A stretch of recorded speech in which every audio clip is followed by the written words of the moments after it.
It is just past midnight in a quiet Texas suburb, the kind of neighborhood where porch lights glow like fireflies, and the loudest sound is a distant freight train. A phone rings at a 911 call center, the operator answers, and within seconds the room goes completely still. Because the voice on the other end is not screaming, it is whispering, and what that caller says next changes everything. Stay with me, because this is not just a scary story, this is a real moment that reveals how fragile, normal life can be, how fast things can turn, and what every one of us can learn from a single phone call that still echoes through emergency dispatch training rooms across America. You are watching because somewhere deep down you know this could have been you, or your neighbor, or someone you love. The call came from Texas. But the lesson belongs to all of you, see. Want to take you back to that night, not to shock you, but to understand Ito? Understand what went wrong, what went right, and what this call teaches us about fear, survival, and the human voice. When everything is on the line, imagine being the person who picks up that phone. You are a dispatcher in a small county outside Dallas. You have worked the night shift for 6 years. You have heard it all. Bar fights, car wrecks on the interstate, domestic disputes that start with shouting and end with hand clusia. Sip cold coffee and glance at the clock. Another quiet night, you think. Then the line lights up. The caller does not say hello. There is breathing. Shallow, careful breathing, like someone trying not to be heard. The dispatcher says 911. What is your emergency, eh? Pause then. A woman whispers. He is in the house. No name, no address yet, just that. He is in the house in the United States. Emergency. Dispatchers are trained to listen for what people do not say, according to a national study by a Public Safety Communications Association. More than 1/3 of life-threatening calls begin with incomplete information. People in fear often cannot form full sentences. The dispatcher gently asks, "Who is he?" The woman answers, "My ex." That word ex carries a lot of weight in American culture. It is not just a breakup, it can mean custody battles, restraining orders, history. The dispatcher asks if she is alone. The woman says, "My kids are asleep upstairs." If you are a parent, that line probably just hit you in the chest. The dispatcher is now fully alert. In Texas alone, law enforcement responds to tens of thousands of domestic disturbance calls every year, and statistically these are among the most dangerous situations for everyone involved. The woman says she locked the bedroom door. She says she heard glass break downstairs. The dispatcher asks her to stay quiet, to keep whispering, to tell her the address. She gives it a normal street name, the kind you would see near a middle school or a grocery store, nothing special. Which is exactly the point. This is how horror enters ordinary places as officers are dispatched. The woman suddenly stops talking. There's a sound on the line, a handle turning, a soft knock. The dispatcher asks if she is still there. No answer. This is the moment that makes this call unforgettable. The dispatcher does not hang up. She stays. She listens. Then the woman whispers again, "He is outside the door." If you have ever felt your heart race just listening to a story, imagine being the person hearing this live.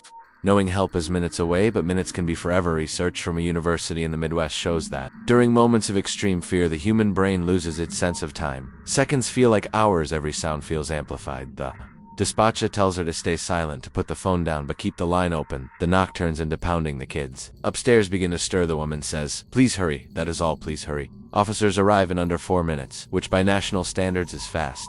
Very fast. They find the suspect attempting to force the bedroom door. He is arrested without further injury. The woman and her children survive. So why does this call haunt people? Because it could have gone another way.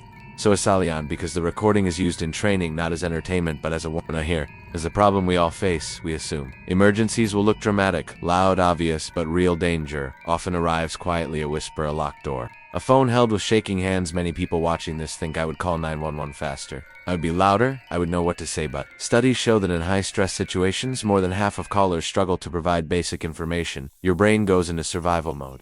Logic steps aside. This is not weakness, it is biologist. So what can we do?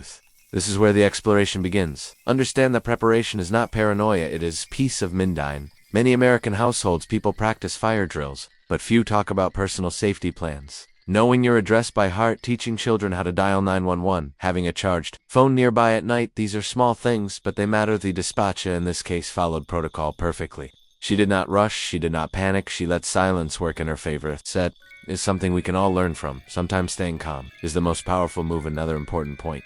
The woman had locked her bedroom door. That simple barrier bought time. Time for officers to arrive. Time for a whisper to be heard. According to home safety research, solid core doors and simple locks significantly increase response windows in home intrusion cases. This is not about turning your home into a fortress, it is about layers. One more step between danger and safety. Now let us talk about something uncomfortable. Domestic situations in the United States. A significant percentage of violent incidents involve someone the victim knows, an ex, a partner, a family member. This is why many police departments emphasize early reporting. If something feels off, it probably is the woman in this story. Trusted her instinct, she did not wait to confirm, she did not go investigate, she called that decision saved lives here. Because the development part of the story would happen after the dispatcher later said she went home and hugged her own kids a little tighter. The responding officer said he still remembers the quiet when he arrived. To quiet end a woman, she moved, she started over.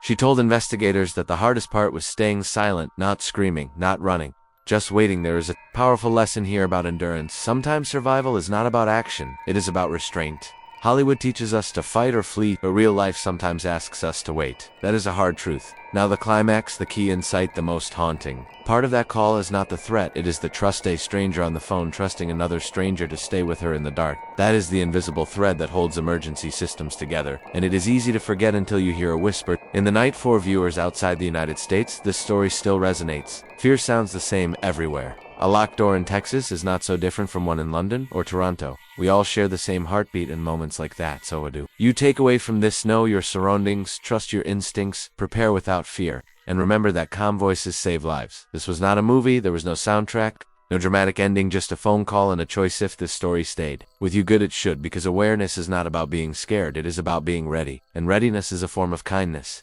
to yourself and to the people you love. If you want to hear another story that reveals what really happens when ordinary people face extraordinary moments, watch the next video.